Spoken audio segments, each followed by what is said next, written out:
Iyakan po ngayon ang mga dilawan, pulahan, pinklawan, bangag mga kababayan dahil ang sabi nila, maldita daw ito si VP Sara Duterte Balat sibuyas daw mga kababayan. Dahil ganun na lang daw ang kanyang reaksyon dito sa mga panukala ni Senator Riza Hontiveros na ang sabi ni Roque, ay zero budget lang naman si VP Inday. Sino ba naman daw ang hindi magagalit mga kababayan kung zero budget ka? Yan po kasi ang gusto nito si Riza Hontiveros mga kababayan, sabi ni Roque, dahil anya, gusto na nito si Riza na kunin na lang itong pondo ng ating Office of the Vice President mga kababayan doon sa DSWD. Na kung mayroong mga pumupunta sa kanilang opisina ay pag-aantayin pa nila, wait lang ha, kukuha muna kami ng ayuda doon sa DSWD. Ganyan ang gusto nila mga kababayan at gusto nilang walang sariling budget itong ating Office of the Vice President. Kaya ang sabi nga nito si VP Inday Sara Duterte ay eto mga taong nangangailangan pare-pareho ang tingin dito sa ating gobyerno. At kabilang din sa gobyerno ang Office of the Vice President, kaya kung nangangailangan sila ng tulong ay kailangan din itong pagbibigyan. Diba mga kababayan? To think mga kababayan na 2 billion lang po ang hinihinging budget ni VP Inday Sara sa loob ng isang taon. Samantalang etong mga tambalustos mga kababayan, 591 billion pesos para sa ayuda na nilalagyan pa ng mga pagmumukha nila. Romualdez Rice mga kababayan. Tapos etong libro ni VP Inday Sara, pinalagan nila na si VP Sara Duterte naman pala ang may author mga kababayan, may akda. Kaya natural lang na lagyan ang pangalan niya doon dahil siya ang may akda sa libro na iyon. At yung sinasabi nilang 10 million, yan ang sinasalsal nila ngayon mga kababayan. Yung 10 million, hindi po yan bayad Hindi yan binili. Bayad lang yan sa pagpapaimprenta. At ang sabi mga kababayan na dito daw sa 10 million mga kababayan ay makakaimprenta na sila ng lampas 200,000 copies. Na kung i-divide mo yan dyan sa cost na 10 million, ay lumalabas lang po mga kababayan na less than 50 pesos. Ang kopya ng bawat libro. At bakit naman nila sasabihin na mumulitika kung mayroong libro si Sara na siya ang author? Kung ang pagbibigyan naman ay hindi naman mga botante, mga bata nga, di ba? So nga, panoorin po natin mga kababayan. The grand clash ang nangyari kahapon sa Senado. No? At maraming talagang natutuwa na mga kababayan natin dahil finally tumayo itong si Inday Sara at hindi pumayag na ibuli siya, ang kanyang opisina at ang kanyang pamilya. Hindi sila makaobra kay Sara Duterte mga kababayan, pati si Grace po tiklop, si Cayetano na madaldal tiklop dahil nung dati eto si Roque, muntik na maipakulong nung sinagot-sagot nga si Hontiveros, di ba? Sabi ni Sherwin Gatchalian, I'm warning you, pwede kitang ipakulong, ipakontempt, Roque. Behave! Pero kaya dito kay Sara mga kababayan, hindi nila makastigo. So ang sinasabi ng lahat, about time and tama lang naman na talagang nanindigan si Inday Sara laban sa mga namumulitika pagdating po sa budget. No? Well, alam mo, ang gusto mangyari kasi ni Senator Hontiveros, ma-zero budget ang Vice President. See? Ma-zero budget. Sinong hindi magagalit niyan mga kababayan? I-zero budget ka. Gawin kang, ikaw pa ang magiging pulubing niyan na magmamakaawa ka sa DSWD na kontrolado ni Tamba. Kasi kung pakikinggan nyo, yung 2 billion na budget niya, ito'y nakalaan nga para sa tulong sa ating mga kababayan.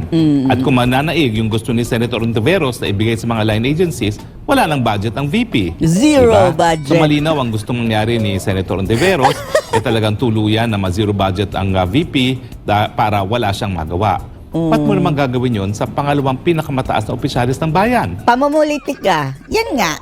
Totoo naman, nang siya'y tumakbo, talagang inaasahan ng taong bayan ay tutulong siya sa mga ordinaryong mga mamamayan. So trabaho po talaga ng VP na magbigay tulong. At saka alam nyo, nakapagtataka nga, by way of tradition, ang budget ng Presidente at saka Vice President, dahil silang pinakamataas ng mga opisina, pinapasa na wala ng question. Yung ibang mga senador, tumupad doon sa tradisyon na yan. Kasi after all, respeto yan hindi doon sa tao. Respeto yan doon sa mandato na ibinigay ng taong bayan doon sa pinakamataas at pangalawang pinakamataas na opisyalis ng bayan. Feeling ito si Hontiveros feeling.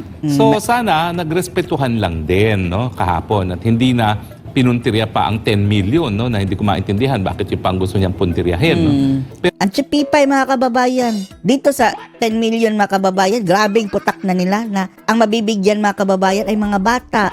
Tapos yung 20 million na pagkain sa zona, pinakain mga buaya sa tahimik ang mga ungas. Pero talagang pinupuntirian niya yung buong budget. Kung po pwede, tanggalin na yung 2 billion, ilagay na lang sa mga line agencies. Yan ang gusto mangyari ni Senator Ontiveros. No?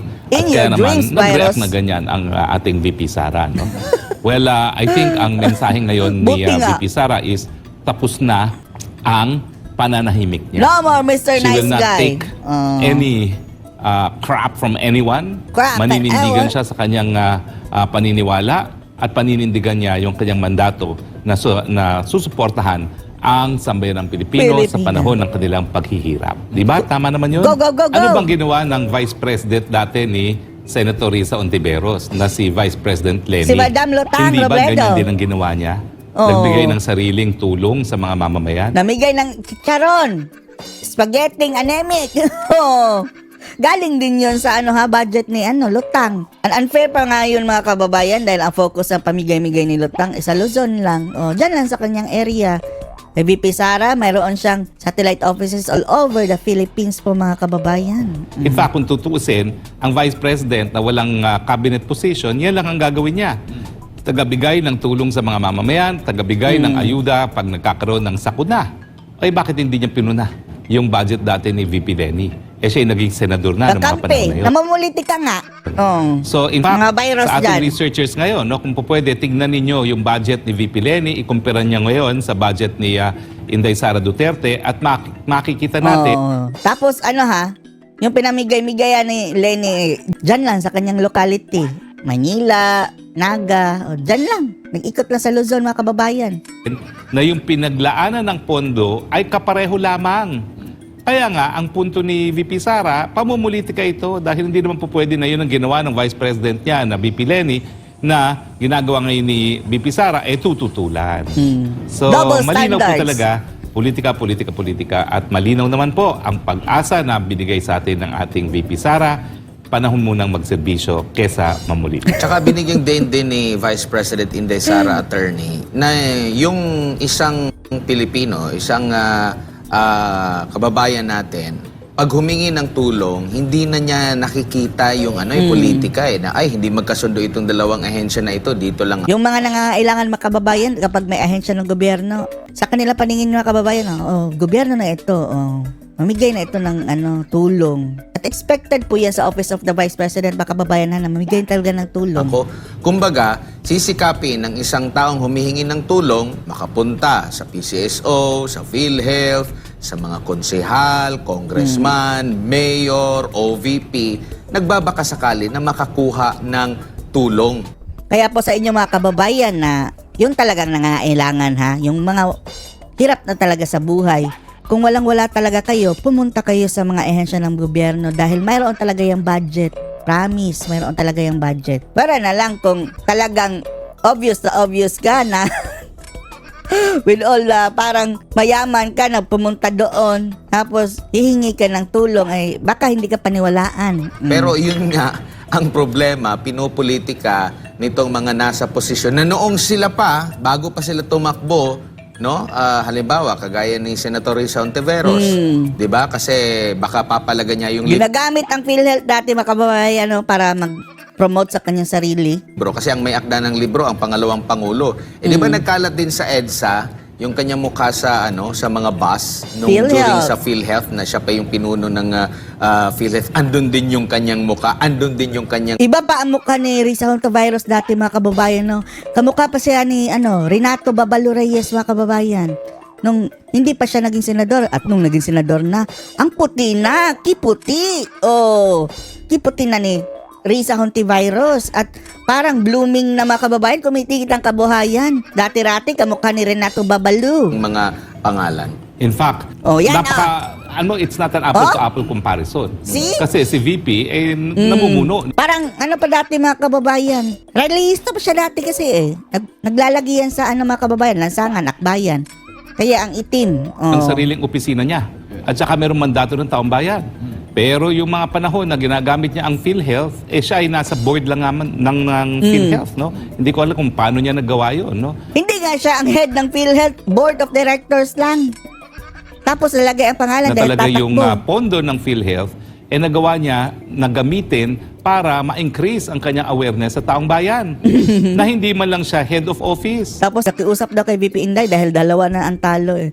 Ay, Inday, help me. Oh, help me. Tapos afterwards, binira agad ang mga Duterte. Ano naman ang kinalaman ng isang miyembro ng Board of Trustees ng PhilHealth dun sa mga awareness campaign ng PhilHealth, di ba? Correct. Kung tutuusin, dapat yung hepe ng ahensya ang dapat lumalabas para ipakilala ang ahensya. Pero siya ang gumamit talaga niya, no?